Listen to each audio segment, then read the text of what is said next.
Hello students, IIT brain में आपका स्वागत। जो पेपर डिस्कशन हम लोग कर रहे थे कंटिन्यू, उसी सीरीज को आज आगे बढ़ाएंगे। तो ये मेरी नोटबुक फिर से आपके सामने 25th क्वेश्चन दिखाई दे रहा है अनसॉल्व्ड, यानी 24 तक हम कंप्लीट कर चुके थे। एक बार 25th को पढ़ लें, फिर इस पर डिस्कस करेंगे। क्वेश्चन देख लें एक बार, हाईलाइट कर रहा हूं मैं इसे। Let F X equal to X cube plus X square F dash 1 plus x f double dash 2 plus f triple dash 3 x belongs to R, then f dash 10 is equal to। आपको f dash 10 की value निकालनी है और आपको f x का value इस तरह से दिया गया है। साफ देख के नजर आ रहा है कि ये क्यूबिक इक्वेशन है। आपको f dash 10 को कैलकुलेट करना है, तो कैसे प्रोसीड करना चाहिए एक बार समझें। f dash 1 f double dash 2 और f ट्रिपल डैश 3 का यूज हो रहा है क्वेश्चन। तो जाहिर सी बात है, सबसे पहले मैं इसको एक बार डिफरेंशिएट करके x को 1 से रिप्लेस करके देखता हूं, क्योंकि f dash 1 मेंशन किया है क्वेश्चन में, माने यही रूट होगा। तो सबसे पहले हमें ये फोकस करना होता है कि क्वेश्चन को प्रोसीड कैसे करें। समझ रहे हैं ना। एफ एक्स का वैल्यू क्यूबिकल फॉर्म में दिया है, मुझे एफ डैश 10 चाहिए, यानी मुझे एफ डैश एक्स पे जाना, और एफ डैश 1 प्रॉपर्ली इस क्वेश्चन में दिख रहा है। तो एक साइमल्टेनियस कंडीशन बनाने की पहले कोशिश करता हूं। समझे मैं क्या बोलना चाहता हूं एक बार उसे। मैं इसे डिफरेंशिएट करूंगा, ये बन जाएगा F dash X equal to 3x square plus 2x F dash 1 plus F double dash 2 और ट्रिपल डैश एक्स 3, क्योंकि कांस्टेंट है इसलिए वो हट। ठीक, अब अगर मैं इसमें x की जगह 1 पुट कर दूं तो एफ डैश 1 इक्वल टू आ जाएगा 3 इंटू 1 का square plus 2 into 1 2 into F dash 1 plus F double dash 2। कुछ ऐसा फॉर्मेट बन जाएगा, है ना। और अब अगर मैं इसको एक इक्वेशन का रूप दे दूं तो 2 एफ डैश 1 से एफ डैश 1 घटा के एफ डैश 1 और F double dash 2 equal to -3 आ गया। क्या किया समझ लीजिए, मैंने ये एफ डैश 1 को राइट में भेज के 2 एफ डैश 1 से माइनस किया, एफ डैश 1 बना, और एफ डबल डैश 2 ये है, 3 उस तरफ जाके माइनस। ठीक, अब आप समझते जाएं, ये पहला इक्वेशन मैंने क्रिएट कर। आगे समझें, अगर मैं इसको एक बार और डिफरेंशिएट करूं, किसे, इक्वेशन 1 को, क्योंकि डबल डैश 2 का भी मेंशन है, तो जो जो बोला है सवाल ने ना, बस उसी रास्ते पे चलते रहा। अब डबल डैश पे जाओ जरा। तो इक्वेशन 1 को एक बार और डिफरेंशिएट करके डबल डैश कितना आ जाएगा देखो अब जरा सा। पेन का कलर चेंज कर देते हैं ताकि स्टेप दिखाई दे। एफ डबल डैश एक्स बराबर आ जाएगा 6x प्लस 2 एफ डैश 1। मैंने एक्स स्क्वायर को 2x कर दिया डिफरेंशिएट, x को 1, एफ डबल डैश 2 0 हो जाएगा। अब इसमें फिर से एक बार x की जगह 2 रख दीजिए, क्योंकि आपको एफ डैश में 2 की रिक्वायरमेंट है, डबल डैश। तो F double dash 2 equal to आ गया 6 इंटू 2 प्लस 2 एफ डैश। ठीक है ना। और अब इसको ध्यान से देखें तो ये 12 आ गया, तो कुल मिला के इक्वेशन बनी 2 F dash 1 minus F double dash 2 equal to -12। ये सेकंड पहली इक्वेशन आपकी बनी है ये, और दूसरी इक्वेशन आपको मिली है। दो इक्वेशन दोनों सेम वेरिएबल पे हैं, F dash 1 F double dash 2। और गौर से देखें, अगर मैं दोनों को ऐड बस कर दूं तो मुझे एफ डैश 1 मिल जाएगा, और फिर उसे रख के एफ डबल डैश 2 मिल जाएगा। स्टेप को समझिए आप बस। तो एफ डैश 1 भी मेरे हाथ में आ गया, एफ डबल डैश 2 भी मेरे हाथ। एक बार समझ लें कैसे। एडिंग इक्वेशन 1 एंड 2, यहाँ पर लिखते जाता हूं मैं, एडिंग 1 एंड 2, तो हमको क्या मिलेगा देखें। एफ डबल डैश 2 तो कैंसिल हो जाएगा भैया, plus minus F dash 1 2 F dash 1 मिला के हो जाएगा 3 F dash 1 equal to -15। F dash 1 का वैल्यू -5 है। ठीक है ना। कैलकुलेशन पर आप भी नजर रखेंगे। एफ डैश 1 5 आ गया, -5 आ गया, इसे वापस इक्वेशन 1 में रख देता हूं। तो इक्वेशन 1 में -5 plus F double dash 2 equal to -3, तो एफ डबल डैश 2 बराबर 2 आ गया। ठीक है। अब एफ डैश 1 भी आ गया, एफ डबल डैश 2 भी आ गया। दोनों वैल्यू को उठा के इक्वेशन जो इनिशियल इक्वेशन है उसमें रख दीजिए, या डायरेक्ट इक्वेशन 1 में रखिए। ऐसा क्यों बोल रहा हूं समझिए। इक्वेशन 1 में रखिए इसलिए बोल रहा हूं क्योंकि निकालना भी तो एफ डैश 10 है ना, यानी हमें एफ डैश एक्स चाहिए, एफ एक्स से हमारा कोई यूज नहीं है। तो सेकंड जो इक्वेशन 1 है, अगर उसमें वैल्यूज पुट करूं तो हो जाएगा F dash X equal to 3x square plus 2x, F dash 1 की जगह -5 भैया, और एफ डबल डैश 2 की जगह 2। तो एफ डैश एक्स का वैल्यू आ गया 3x square minus 10x plus 2। और अब आपको एफ डैश 10 चाहिए, तो भैया आप x की जगह 10 लगा दो यार, x की जगह 10 लगा के सीधे आंसर। ठीक है। तो 25 हमारा कंप्लीट हुआ। इसे मैं आपको एक बार डिफरेंशिएट करना पड़ा, फिर डबल डिफरेंशिएट करना पड़ा, इक्वेशन सॉल्व करनी पड़ी। चलिए, इसे फर्स्ट राउंड का सवाल नहीं मानेंगे, बट ये कैलकुलस का सिंपल क्वेश्चन, डिफरेंशिएशन पर बेस्ड है। डिफरेंशिएशन इसकी कैटेगरी, और ये 12th क्लास के टॉपिक पर बेस्ड क्वेश्चन है। आसान सवाल है, लेकिन फर्स्ट राउंड में मैं नहीं गिन रहा हूं क्योंकि थोड़ा स्टेप्स हैं। ये सब मैं इसलिए कर रहा हूं ताकि आप क्लियर समझ सकें कि भैया कौन से सवाल ऐसे थे जो एग्जाम में चुटकियों में उठ सकते थे। आज ये पेपर कंप्लीट हो जाएगा तो लास्ट में काउंट कर लेंगे कि फर्स्ट राउंड के कितने सवाल इस पेपर में, फर्स्ट राउंड के सवाल कितने थे, इसी बेस पर डिसाइड होगा कि पेपर को इजी माना जाए, मीडियम माना जाए या डिफिकल्ट। ठीक है, तो 25th कंप्लीट, 26th में आइए। 26th क्वेश्चन थोड़ा बड़ा है, इसको मैं पहले स्क्रीन पे पूरा दिखा देता हूँ आपको। ये लंबा क्वेश्चन है, इसको ध्यान से पढ़ेंगे पहले आप लोग। ये इतना है, पढ़िए अब ध्यान से इसको एक बार। मैं हाईलाइट कर देता हूँ क्वेश्चन कहाँ पर है, और तो नहीं ना राइट में कुछ, बस इतना है। देखिए अब इसको अच्छे से। पहले क्वेश्चन है let for a differentiable function F zero infinity to R, मतलब इनपुट में जितनी भी वैल्यू है सब पॉजिटिव है। Note at the point, zero से इन्फिनिटी के बीच में जितने नंबर है सब पॉजिटिव, और ओपन इंटरवल का मतलब है जीरो भी परमिसिबल नहीं है, आप डोमेन में जीरो नहीं ले। Let for a differentiable function F zero infinity to real number F X minus F Y is more than this, और एक्स वाई रियल नंबर है जीरो से इन्फिनिटी के बीच में, ये तो पता है हमको। देन आपको सिग्मा एन बराबर 1 to 20 F dash 1 by n square निकालना। सिंपल सी बात है। देखो सवाल पढ़ के क्या सेंस बना माइंड पे लाते हैं। अच्छा, एक तरीका ये भी होता है कि करना क्या है, सीधे उस पर अटैक करो। मेरा तरीका तो यही है, मैं सीधा अटैक करता हूँ इसमें कि लाना क्या है, मुझे ये पता करना है। ठीक है, यानी मुझे समेशन पता करना है किसका, एफ डैश। अब एफ डैश पे घुसूंगा कैसे अगर एफ एक्स ही नहीं पता होगा।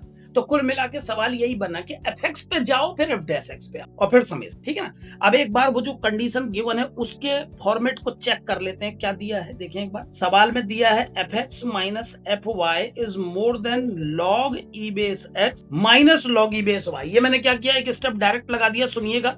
log m अपॉन n को log m minus log n लिख सकते हैं, इसलिए मैंने लिख दिया, और आगे है प्लस x माइनस वाई। तो कुल मिला के F X minus F Y का फॉर्मेट आप देखो यार कैसा आया है ना। ये बहुत जरूरी है भैया, सवाल सॉल्व करना आना चाहिए, सवाल के आंसर आने में खुश होने की जरूरत नहीं है। अगर आपको मेथड आ जाएगा तो आपका प्रॉब्लम सॉल्व होगा, क्वेश्चन सॉल्व करके दिखा देने से नहीं होगा। आप उस स्टेप को पकड़े जहां से हम लोग सवाल उठाते हैं। मैंने सबसे पहले देखा मुझे करना क्या है, मुझे एफ डैश का समेशन चाहिए था। अब एफ डैश का समेशन चाहिए भैया तो एफ भी चाहिए, तो अब मैं एफ की खोजबीन में लग गया हूँ। ठीक है ना, ये मैथमेटिकल स्टेप। तो अब ये मेरे पास कंडीशन है F X minus F Y is more than this. मैंने क्या किया, log x अपॉन y को log x minus log y लिख दिया, और आगे x माइनस y। ये टर्म इससे ऐड होके बन गया ये वाला टर्म इसके साथ मिलके ये बीच में माइनस आ गया। यानी कंडीशन को ध्यान से देखो, F X minus F Y is more than this minus this.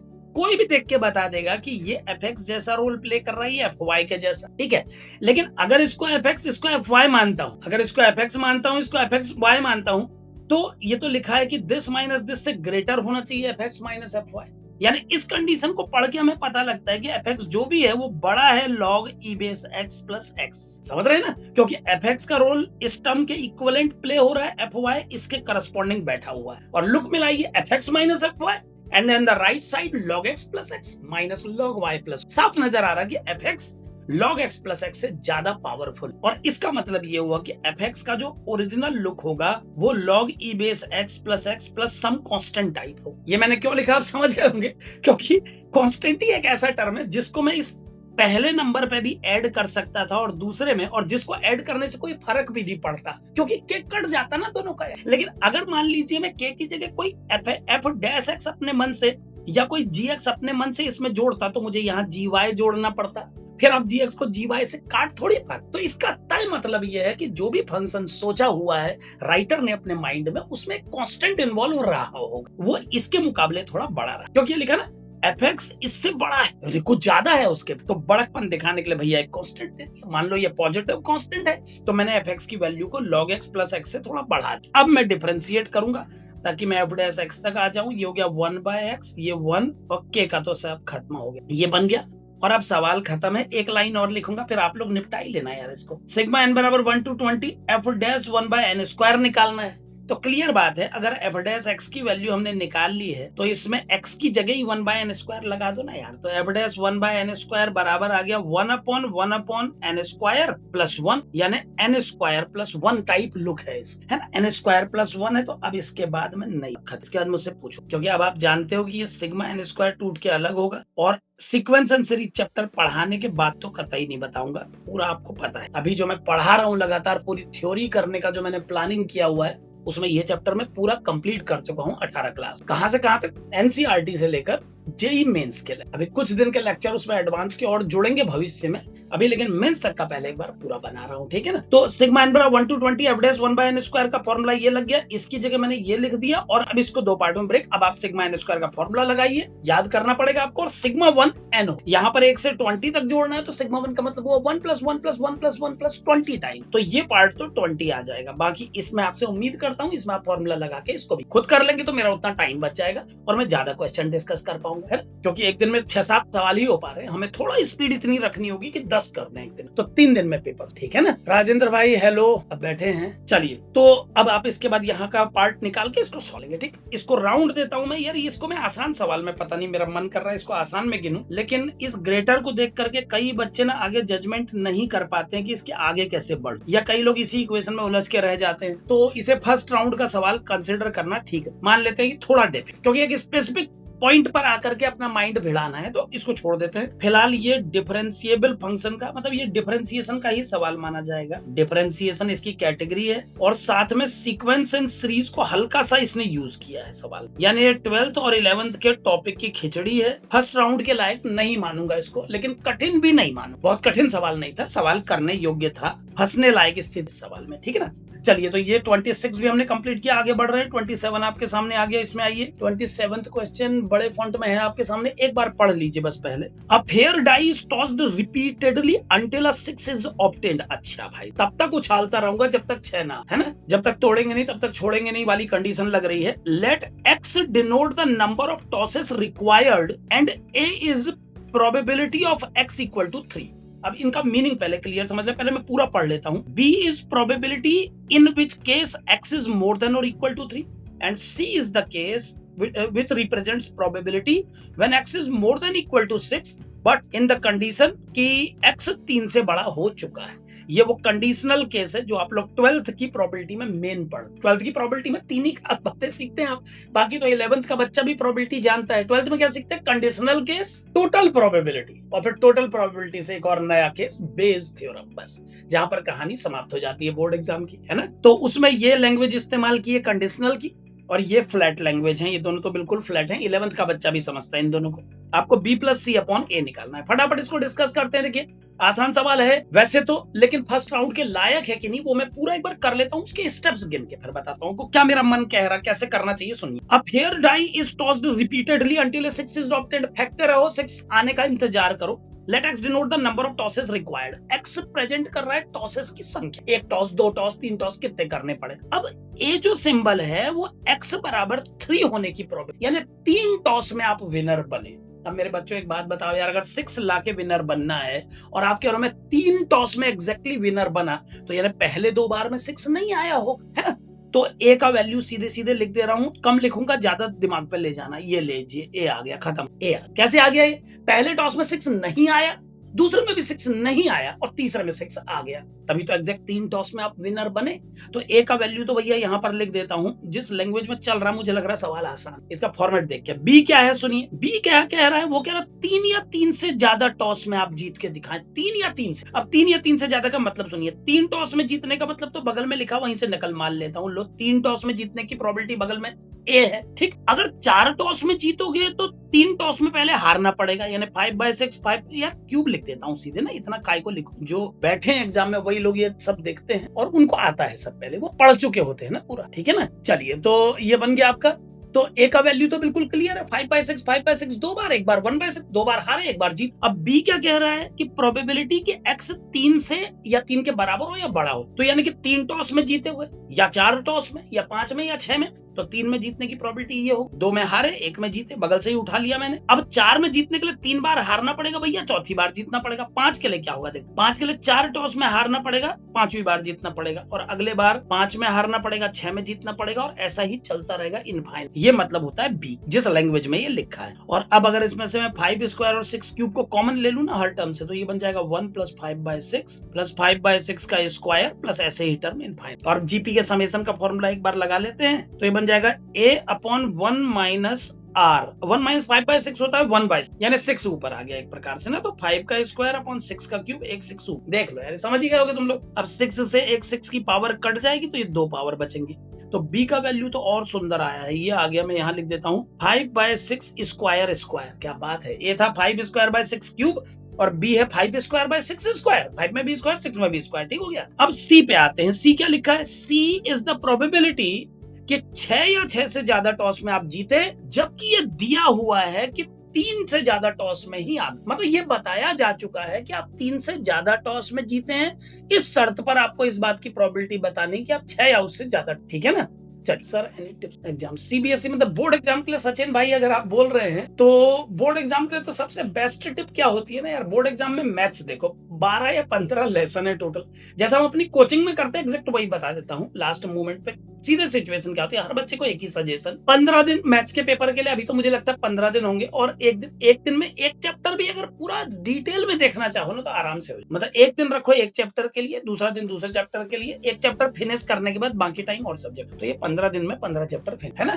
तो मैथ्स में तो ऐसा कोई प्रॉब्लम नहीं है। ऐसा ही आप फिजिक्स के लिए भी कर सकते हो, है ना, क्योंकि पढ़ा है आपने, ये मान के बता रहा हूँ कि सब पढ़ा है। अब जिसे बिल्कुल पढ़ा ही नहीं है फिर उसको तो दिक्कत थोड़ा ज्यादा होगी समझने में, लेकिन जो पूरा पढ़ा हुआ बच्चा है उसको तो आप सब कुछ देखा देखा से लगना चाहिए ना। तो रिवीजन में बोर्ड एग्जाम के लिए कोई ऐसा प्रॉब्लम नहीं है, एक दिन में एक चैप्टर भी रिवाइज करोगे तो पूरा, ठीक है ना, दिक्कत नहीं आएगी। ये 12 मेरे हिसाब से एक बच्चा आंसर दे रहा, देख लेते हैं बेटे, हो सकता है 12 ही आंसर हो, ठीक ना, एक बार करके देख लेते हैं। तो ए का वैल्यू आ गया 5 स्क्वायर बाय 6 क्यूब, बी का वैल्यू आ गया 5 स्क्वायर बाय 6 स्क्वायर। अब आते हैं सी पे। सी कंडीशनल केस है, ये 12th में आप पढ़ते थे, ये वही केस है। आपको 3 से ज्यादा टॉस में आप जीतेंगे ये बताया जा चुका, और आपको इस बात की प्रोबेबिलिटी निकालनी है कि आप 6 या 6 से ज्यादा, कितनी इंटरेस्टिंग बात है, 3 से ज्यादा टॉस में आप जीते हैं ये बताया जा, है ना, 3 से ज्यादा टॉस में आप जीते हैं ये बताया जा चुका है। आपको 6 से ज्यादा टॉस में जीतने की प्रोबेबिलिटी बतानी है। तो सी कैसे निकलेगा देखें एक बार। सी बराबर हो जाएगा, अगर मैं इन दोनों इवेंट को नेमिंग दे दूं तो उसके बाद एक बार इसकी लैंग्वेज पहले समझ लीजिए। माना इस इवेंट को मैं x1 कह रहा हूं और इस इवेंट को मैं x2 कह रहा हूं, तो सी का मतलब हुआ प्रोबेबिलिटी ऑफ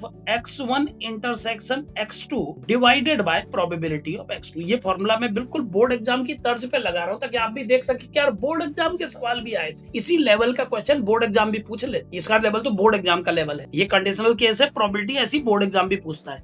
ये x1 इवेंट हो गया, ये x2 इवेंट, और आपसे पूछा प्रोबेबिलिटी x1 इवेंट के होने की, जबकि x2 ऑलरेडी हो चुका है।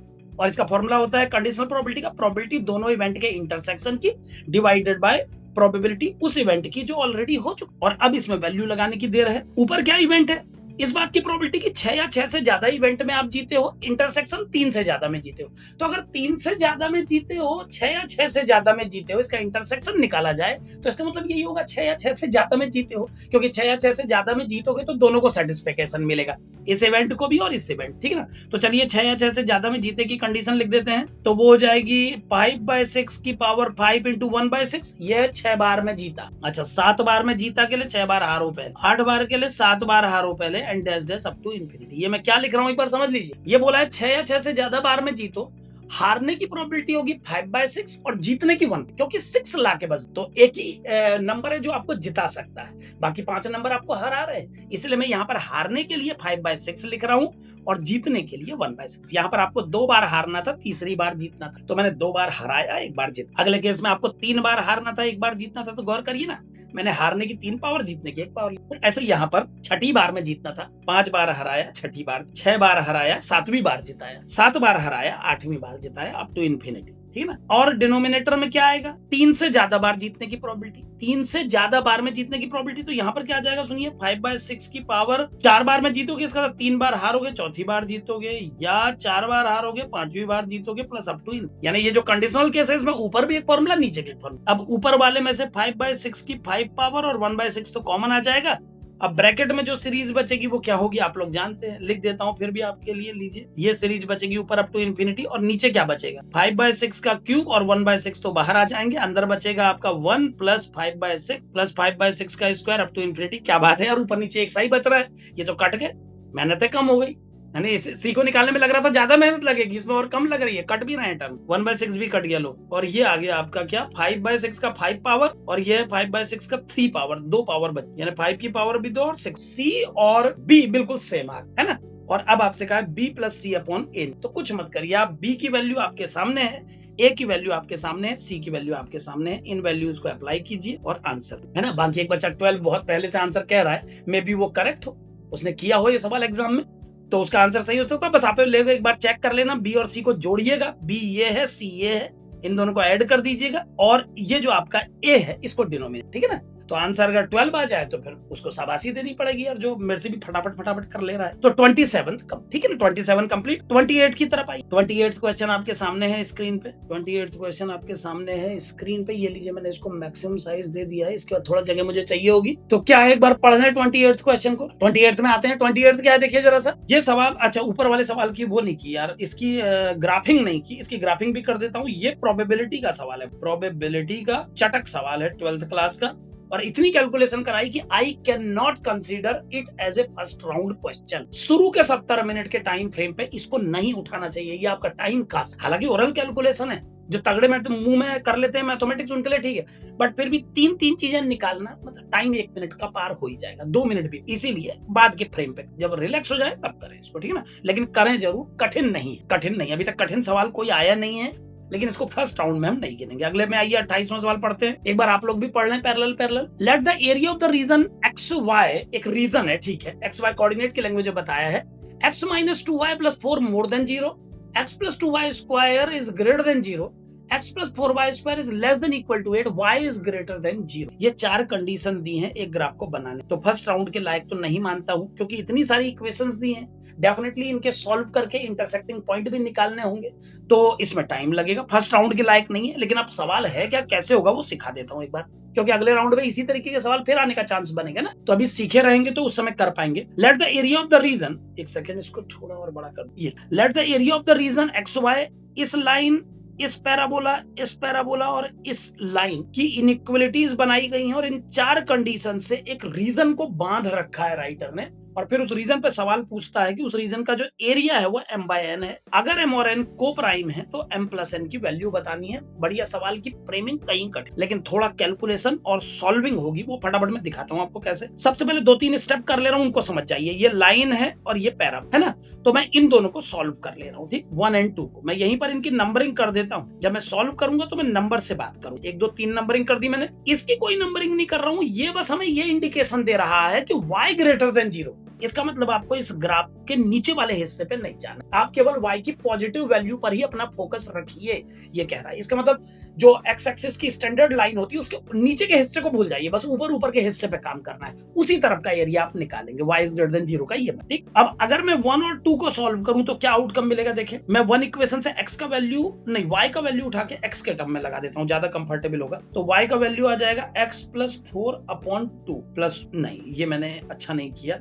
y की वैल्यू तो ज्यादा डिफिकल्ट होगी लगाने में, मुझे x की वैल्यू को y में बदलना चाहिए था। एक बार फिर मुझे मौका दें, इससे मुझे x उठाना चाहिए y के टर्म में, क्योंकि स्क्वायर को बदलने में फायदा नहीं है, 1 पावर को बदलने में फायदा है। तो फायदा भी देखना पड़ेगा, फायदा भी देखना पड़ेगा टाइम बचाने के लिए। x का वैल्यू आ जाएगा 2y माइनस 4, तो x की जगह 2y माइनस 4 रख देता हूं, ये बन जाएगा 2y minus 4 plus 2y square is more than 0, ठीक। अब इसको सॉल्व कर लेते हैं, तो 2y square plus 2y minus 4 equal, एक काम करिए इसको इक्वेशन बना के ही सॉल्व कर लेते हैं, इनइक्वलिटी का फॉर्मेट आपको बाद में समझा दूंगा। तो मैं बस जानना चाहता हूं इंटरसेक्टिंग पॉइंट क्या है, तो वो पॉइंट तो हम इक्वेशन बना के भी सॉल्व कर सकते हैं। तो फर्स्ट इक्वेशन से x का वैल्यू 2y माइनस 4 उठा के मैंने दूसरे में रख दिया भैया, ये 2y minus 4 plus 2y square equal to 0, और अब इसके 2 को उड़ा के ये y square plus y minus 2 बराबर 0, y square plus 2y minus y minus 2 बराबर 0, y कॉमन लेके y प्लस 2 माइनस कॉमन लेके y plus 2 equal to 0, y की वैल्यू 1 आ गई भैया, माइनस 2 भी आई है, लेकिन आप लोग जानते हैं माइनस 2 को हम रिजेक्ट करेंगे, तो 1 ही बस मानिए, y का वैल्यू 1 आ गया, ठीक।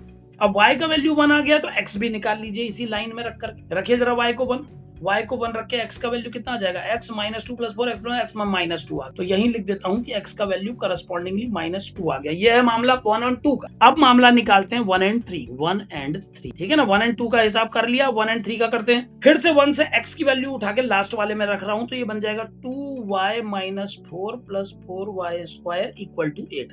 फिर वही कहूंगा, अभी मैं इक्वेशन बना के केवल इंटरसेक्टिंग पॉइंट पे फोकस कर रहा हूँ। इनइक्वलिटी बाद में समझा दूंगा कि कैसे सोचना है, ठीक है। तो x का वैल्यू 2y माइनस 4 आ गया, plus 4y square equal to 8, तो 4y square plus 2y minus 12 equal to 0, 2y square plus y minus 6 equal to 0। अब 6 दूनी 12, 4 3 12, 4y minus 3y minus 6 equal to 0, 2y common लेके y plus 2 minus 3 common लेके y plus 2 equal to 0। तो y की value 3/2 आ गई, क्योंकि -2 को मैं एक्सेप्ट नहीं करूंगा, यू नो इट, क्योंकि मुझे कंडीशन पहले ही पता है भाई, ये कंडीशन लिखी है, मैं इसको फॉलो करूंगा ही करूंगा। y की केवल पॉजिटिव वैल्यू एक्सेप्टेबल है, तो नहीं ले रहा नेगेटिव। अब y की वैल्यू 3/2 इसमें लगा दो जल्दी से और बताओ कि x कितना है। तो 3/2 रख करके आ जाएगा -3 + 4 -1, x बराबर -1 आ गया। इसी के बगल में इसको भी लिख, y की वैल्यू आ गई 3/2, x की वैल्यू -1। ऑलमोस्ट सब कुछ मेरे हाथ। अब हम खेलेंगे ये, देखिए अब कैसे चित्र बनेगा, क्या बनेगा वो जरूर सीखिए। डायग्राम जिसने अच्छा बना लिया उसने तो जुग जीत लिया ना, उसने खेल खेल लिया अच्छे से। ये एक्स एक्सिस, सबसे पहले ये लाइन देखते, वाई एक्सिस भी बना ले, ये वाई एक्सिस हो गई। अब सबसे पहले ये लाइन बनाते हैं x minus two Y, X को 0 रखेंगे अगर इस लाइन में तो y का वैल्यू 2 आएगा, ठीक है। और y को 0 रखेंगे तो x का वैल्यू -4 आएगा। भाई -4 का मतलब ये लाइन उल्टे तरफ से जा रही है, यहाँ कहीं पर आप 2 मानो और यहाँ कहीं पर मानो। सुंदर बनाऊंगा चित्र, देखते जाओ। अरे यार जैसे मूव भी करा सकते, ये बनी हमारी लाइन, ठीक है। ये लाइन बन गई। पूरा डिटेल में समझ लो अब एक बार, जब बता ही रहा हूं तो वहां तो आप फटाफट करना, चित्र रब भी बनाएंगे तो चलेगा, लेकिन अभी हम डिस्कशन कर रहे हैं यार, तो चीज बिल्कुल फैक्चुअली पूरा समझ में आ जाए ज्यादा अच्छा, ठीक है। इसीलिए पूरा डिटेल में बता दे रहा हूँ। ये लाइन बना दी मैंने। अब इस पैराबोला पे ये y square equal to -x look है। अगर x को दूसरी तरफ भेजू तो ये बन जाएगा 2y स्क्वायर बराबर -x टाइप, यानी ये पैराबोला y स्क्वायर बराबर -4x वाला। तो आपको पता है y स्क्वायर बराबर 4x वाला इधर को मुंह करके बैठता है, तो माइनस वाला उधर को मुंह करके बैठे। और क्योंकि इसमें कोई कांस्टेंट टर्म नहीं है इस पैराबोला में, गौर करें तो इसमें ओरिजिन से पास होना कंपलसरी है। ये ओरिजिन से पास होगा, अब ओरिजिन से भी पास कराना है, यहां से भी जाना है। और ऊपर से ये पैराबोला इंटरसेक्टिंग लाइन का इंटरसेक्टिंग कहां पर पॉइंट दे रहा है, x बराबर -2 पर। हर बात का ध्यान रख के बनाइए भैया, -2 पर ये इंटरसेक्टिंग पॉइंट दे रहा है, यानी इस जगह से कटता हुआ जाएगा, है ना। ये y बराबर 1 और x बराबर -2, यहाँ कहीं पर ये इंटरसेक्टिंग पॉइंट दे रहा है, यहाँ से गुजरना है मतलब इसको, और ओरिजिन से भी जाना है। तो कैसा लुक हो सकता है मैं बता, ओरिजिन को भी कवर करूंगा और ऐसा कुछ लुक दूंगा। हाँ ये बिल्कुल बढ़िया बना, बस इसको खिसकाने की देर है, बस ये बेस्ट बना है ना। ये बन गया, ये पैराबोला ये है। और यहाँ पर मैं लिख देता हूँ ये -2 वाली जगह तक निकला था, -2 वाली पोजीशन तक गया है, ठीक है ना। -2 लिख दिया मैंने इस जगह पे, ज्यादा ही छोटा, थोड़ा बड़ा, लाखों को तकलीफ हो जाएगी। -2 लिख देता हूँ, इतना तो दिख ही रहा होगा। अब ये -2 बन गया। अगला देखिए आप 1 और 3 का इंटरसेक्टिंग पॉइंट कहां पर आया था, -1 पे। वो वाला पैराबोला -1 पे इस लाइन को काटेगा, तो -1 का मतलब आप कुछ समझें, यहाँ इधर इससे पास होगा, ठीक।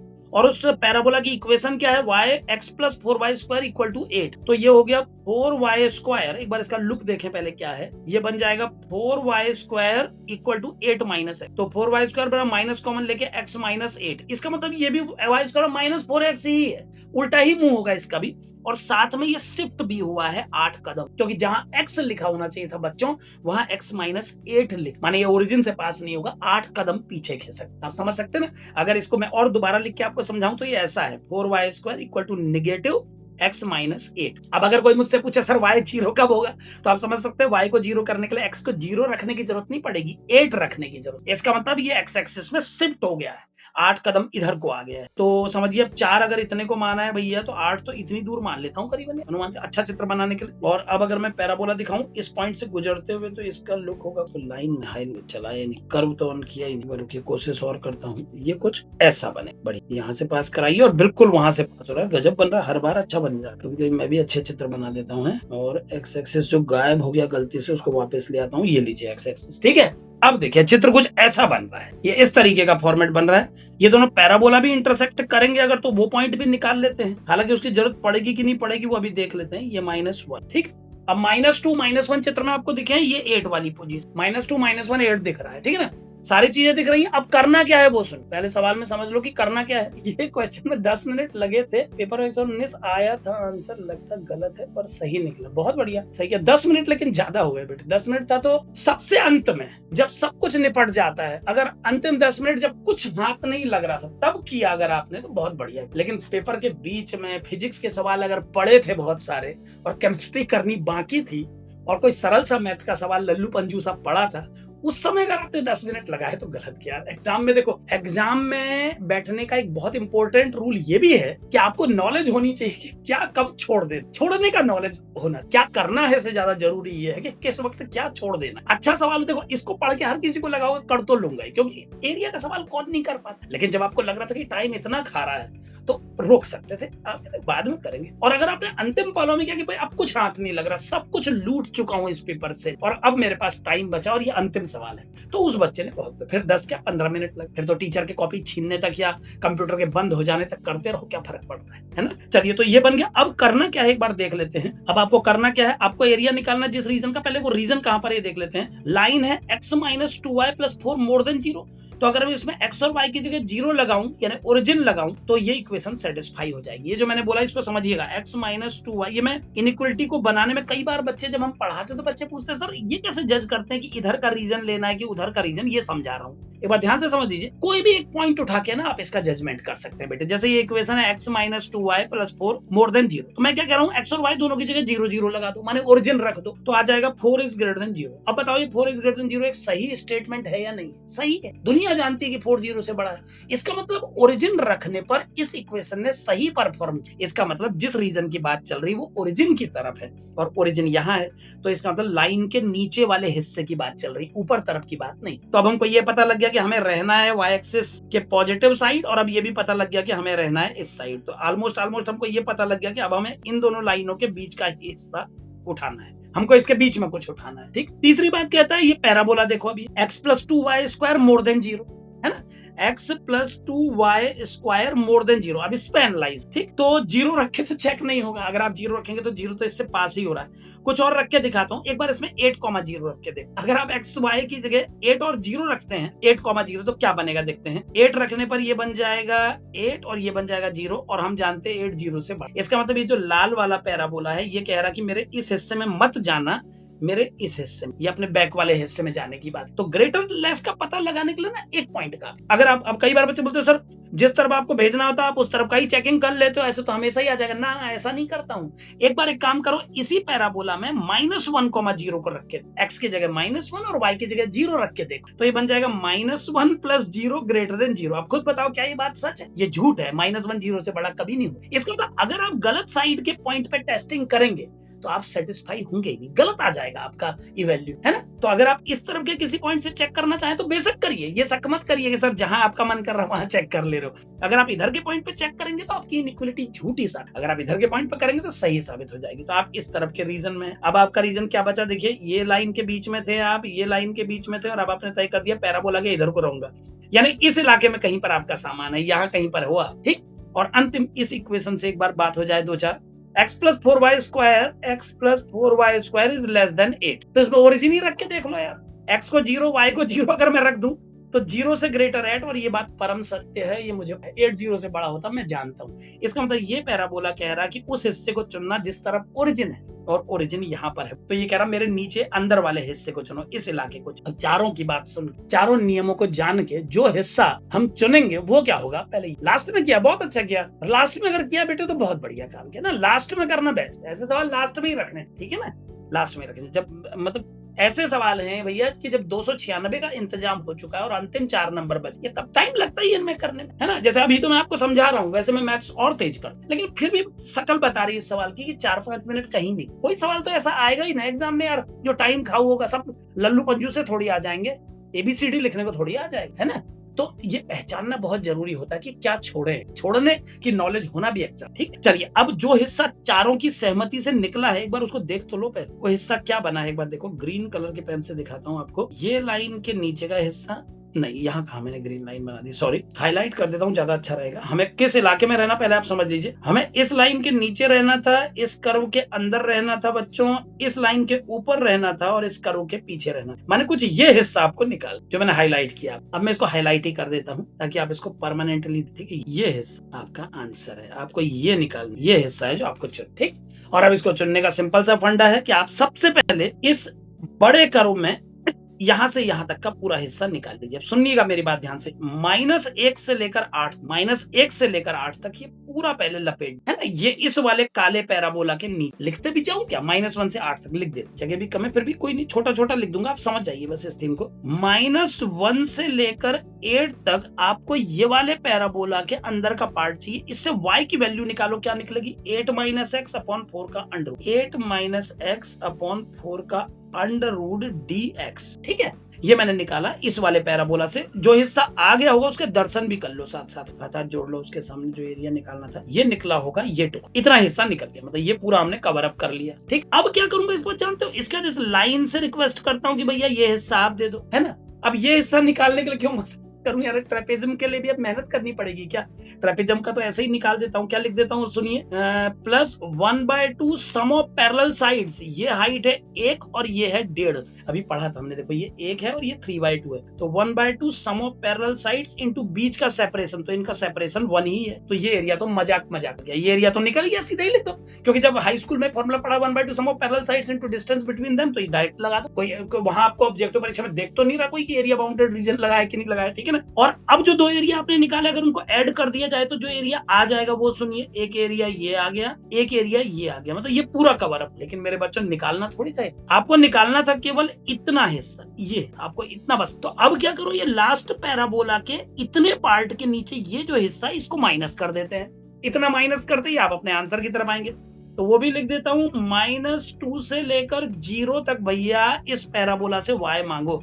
ये पैराबोला का y होगा x/2, negative x/2 under root. कुछ लोगों को तो यहाँ शौक लगता है, अंडर रूट के अंदर माइनस आ गया, अरे बाप रे ये क्या हो गया। वहीं पर कुछ लोग परेशान हो जाते, कहते अरे यार कुछ गलती कर रहे हैं, ये तो इमेजिनरी आ गया। मतलब बिना सोचे समझे ये प्लान नहीं करा करो माइंड। लिमिट -2 से 0, इसका मतलब इस पूरे सवाल को करने के दौरान x की कोई भी वैल्यू पॉजिटिव नहीं है, तो आप -x अंदर आने से दुखी मत होइए, खुश हो जाए। और अगर आपको इस -x से तकलीफ है ना, तो आप वाली डेफिनेट इंटीग्रेशन की प्रॉपर्टी लगाइए, एक पल के लिए x को -t कंसिडर कर, ठीक है बच्चों, x को -t कंसिडर कर लो।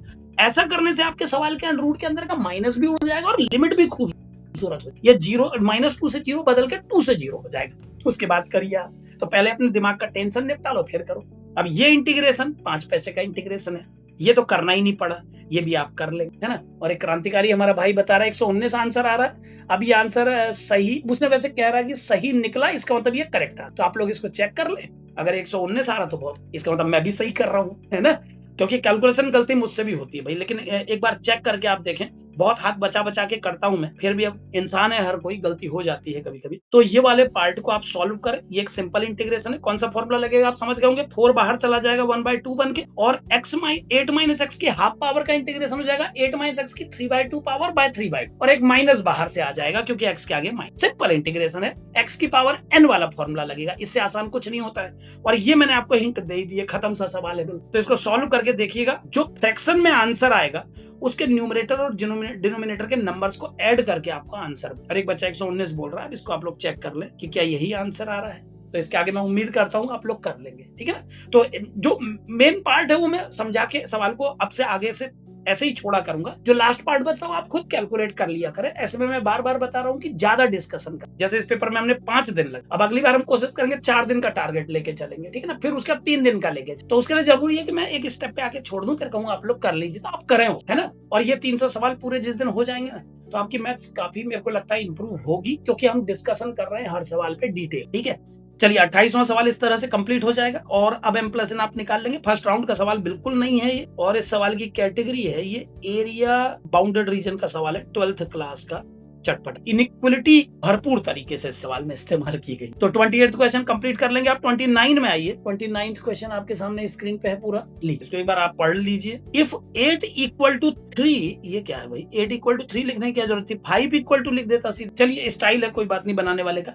If 8 = 3 + 1/4, 3 + p 1/4 square, 3 + 2p + 1/4 cube, 3 + 3p + up to infinity। अच्छा, अगर ये सीरीज इन्फिनिटी तक जोड़ के 8 आ रही है तो आपको p बताना है। ठीक हो गया, कैसे उठाएंगे सीधे आओ। इस पहली लाइन जो मेरे दिमाग में आ रही है वो लिख रहा हूँ, फट से समझना। 8 = 3, नहीं 3 को तो सीधे 8 से घटाओ यार, ये क्या मजाक है, 5 लेकर नहीं चाहिए मुझे वो, ठीक है ना। 8 से 3 घटाए 5 हो गया, 5 बराबर 1/4 × 3 + 1/4 square × 3 1/4 cube into 3 plus dash dash dash up to infinity. ये मैंने एक टर्म अलग कर लिया। और जो पी वाले खिलाड़ी उनको एक तरफ करो यार, 1/4 P, 1/4 square 2p, 1/4 cube 3p, और ये दूसरी सीरीज चल रही है, यानी दो सीरीज अलग अलग कर। साफ दिखाई दे रहा था, ये किसी को भी दिख गया होगा, ये मुझे ही कोई खास नहीं दिख रहा है, सबको दिख गया होगा ये कि भाई इसको दो सीरीज में तोड़ना है। वो लुक ही ऐसा है, साफ देख के झलक रहा है बिल्कुल। और 3 को 8 से घटा के 5, ये भी बिल्कुल क्लियर हो गया। अब एक लाइन और मुझे जमाने दो, 3/4 सबसे कॉमन लेने दो, तो ये बन जाएगा 1 + 1/4 + 1/4 square plus dash dash up to infinity. ये आ गया आपका पहला पार्ट, ठीक। और दूसरे में p और एक 4 कॉमन ले लो भाई ना, इसमें मत लो क्योंकि ये तो डेंजरस। p को तो आप ले सकते हैं, वैसे ले सकते हैं कॉमन। उसके बाद के लुक पे खेल खेलेंगे। ये बनेगा 1, अगला क्या बनेगा 2/4, 2/4 बन रहा है। तो एक काम करो, 4 को मत, 4 को लेने के कुछ परेशानियां हैं, 4 को न लेना ज्यादा अच्छा, अभी समझाता हूँ कैसे। 1/4, 2/4 का स्क्वायर, 3/4 का cube plus dash dash up to, ये ज्यादा ठीक। अब देखो ये सवाल कितना बेकार सा है। 5 = 3/4, ये तो हो गया a/1 - r। इसमें मैंने जीपी के इनफाइनाइट टर्म का समेशन लगा दिया और पूरा सीक्वेंस सीरीज पढ़ा चुका हूं, तो ये आगे खुद देख लेना, ये तो सिंपल है। अब ये वाला जो जीपी है, इसको जब जोड़ेंगे, ये जीपी क्योंकि नहीं, ये अर्थोमेटिक और ज्योमेट्रिकल प्रोग्रेशन, इसके लिए मैं आपको एक स्टेप अलग से दे देता हूं। इसका नाम थोड़ी देर के लिए हम कुछ रख देते हैं, सपोज इसका नाम p/x। अब x जिसका नाम रखा है, वहां से रेड पेन से आगे बढ़ते हैं। x नाम दिया है हमने किसको, 1/4, 2/4 square, 3/4 cube up to infinity को। ध्यान से सुनो, अर्थोमेटिक और ज्योमेट्रिकल प्रोग्रेशन पढ़ा है मैंने थ्योरी में, 17 चैप्टर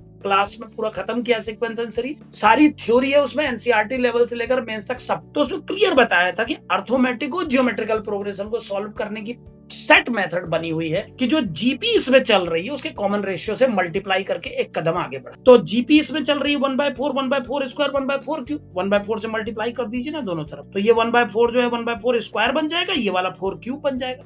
तो आगे बढ़ा के क्या लिखूंगा, ये 1/4 स्क्वायर, ये 2/4 cube and dash. Common method है बिल्कुल, रामू भी यही मेथड इस्तेमाल करेंगे और श्यामू भी, सब यही करें, कॉमन मेथड है। तो 1/4 से मल्टीप्लाई किया तो ये बन गया x × 1/4, ये 1/4 स्क्वायर बन के आगे आ गया, ये 1/4 क्यूब बन के आगे आ गया, ये 4 की पावर 4 बन के आगे चला जाएगा। और अब बस माइनस करूंगा दोनों तरफ, और ये आ जाएगा 3/4x = 1/4, 1/4 स्क्वायर, अरे तो बेकार हो, क्या हो गया ये 1/4, 1/4 स्क्वायर, 1/4 क्यूब, 1/4 की पावर 4, यानी ये बन गई है फ्लैट जी। अभी तक तो थी ये ए जीपी, अब फ्लैट। और भाई साहब इस जीपी को जोड़ना आपके लिए बिल्कुल दाएं हाथ का खेल है, इसको आप बड़े आराम से जोड़ सकते हैं और एक्स की वैल्यू निकाल सकते हैं। एक्स की वैल्यू निकालो इसमें से और यहाँ पर पुट कर दो भैया, और जैसे ही आप एक्स को पुट कर दोगे वो न्यूमेरिकल आ जाएगा, और पी के अलावा अननोन है। जब कोई अननोन ही नहीं है तो सॉल्व भी हो गया सवाल। मान यहाँ भी बगल में देखिए 3/4 से 3/4 कटे, ये भी 1 बन जा रहा है।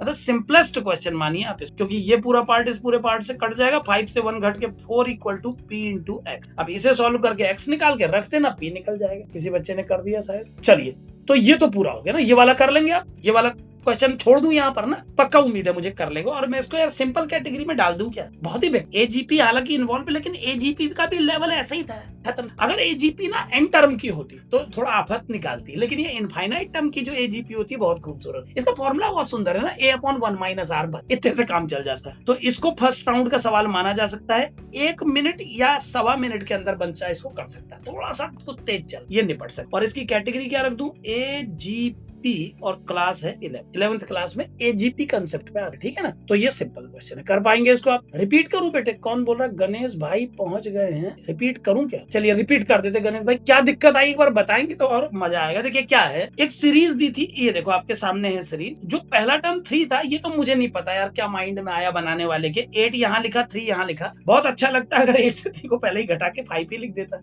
अब इतना छोटा कैलकुलेशन मेंस वाले बच्चों से करवाया, तो पता नहीं क्या माइंड मेकअप करके करवाया, भगवान जाने। फिलहाल मैंने तो 8 में से 3 घटा दिया, मेरा बहुत मन कर रहा, तो ये तो बच गया 5, ठीक है।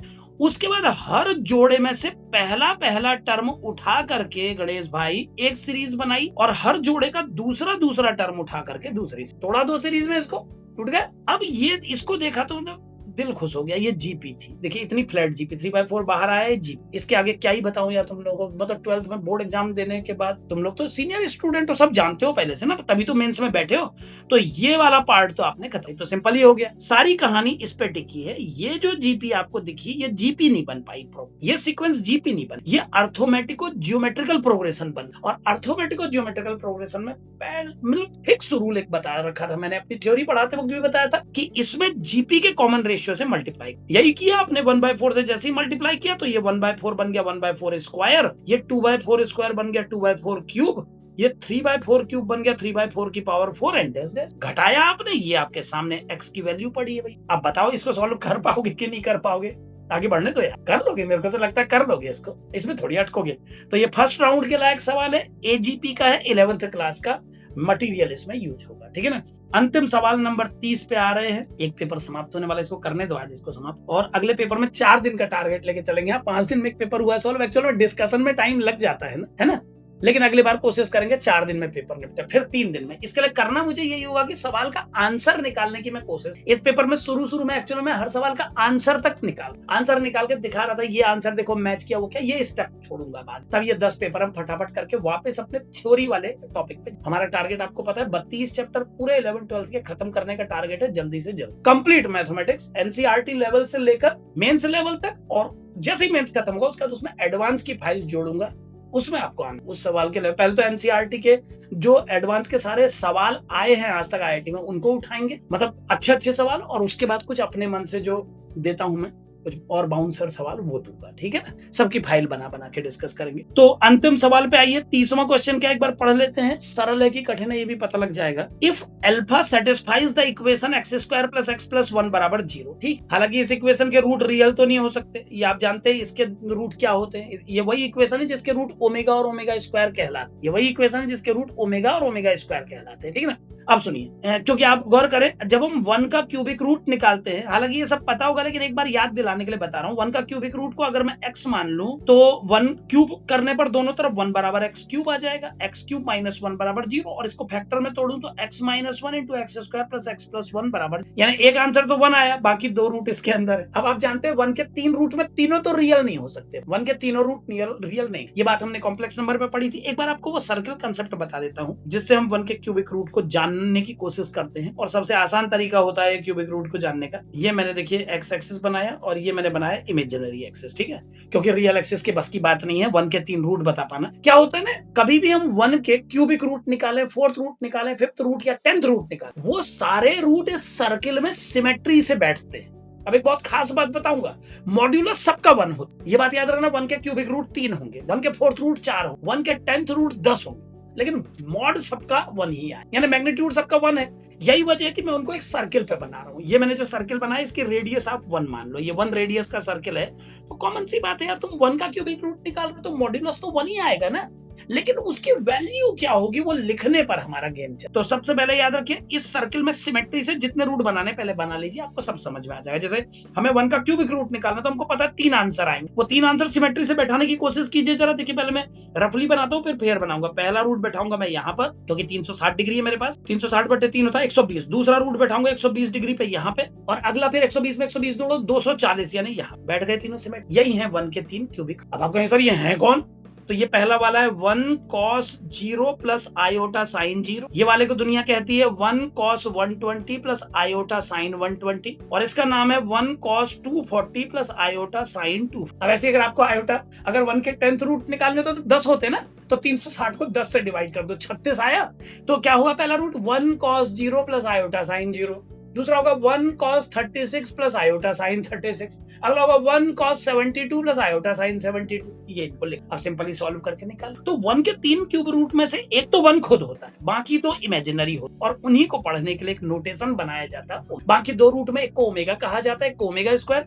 तो बच्चों ये जो इन्होंने बोला है ना कि अल्फा सेटिस्फाइज दिस इक्वेशन, झूठ बोल रहे हैं, ये अल्फा नहीं है ओमेगा है, यानी जिसे ये अल्फा बोल रहे हैं एक्चुअल में वो अल्फा नहीं है ओमेगा। बात समझ में आ गई? ये ओमेगा की बात, कोई अल्फा है जिसे हम ओमेगा कहते हैं अपनी किताब पढ़ते वक्त, एनसीईआरटी पढ़ते वक्त, उसी का नाम इन्होंने अल्फा रखा, क्योंकि इस इक्वेशन को अगर कोई सेटिस्फाई कर सकता है तो वो या तो ओमेगा है या उसके बड़े भाई हैं ओमेगा स्क्वायर, इन दोनों में से कोई सेटिस्फाई कर सकता है। मैं ओमेगा मान, अब अल्फा अगर ओमेगा भैया तो इसको थोड़ा ओपन कर लेते हैं। चलो अल्फा की जगह ओमेगा लगा देता हूं इस इक्वेशन में, तो क्या बन जाएगा देखो, 1 + अल्फा यानी 1 + ओमेगा की power 7 is a + b omega + c omega square, 1 plus omega को माइनस ओमेगा स्क्वायर कह के 7 पावर दे। अब ये क्या कर दिया मत पूछना यार, क्योंकि 1 प्लस ओमेगा स्क्वायर 0, क्योंकि आपने बोला ओमेगा इसको सेटिस्फाई कर रहा है, तो omega square plus omega plus 1 0 होना चाहिए। तो 1 प्लस ओमेगा को मैंने माइनस ओमेगा स्क्वायर लिख दिया, माइनस की 7 पावर माइनस होती है, ओमेगा की power 14, A plus B omega plus omega square. ठीक, अच्छा ये क्या लिख दिया मैंने इस तरफ, सॉरी ये था ए प्लस बी ओमेगा प्लस सी भी था, हो जा रही है मुझसे, ये सी ओमेगा स्क्वायर। ठीक है,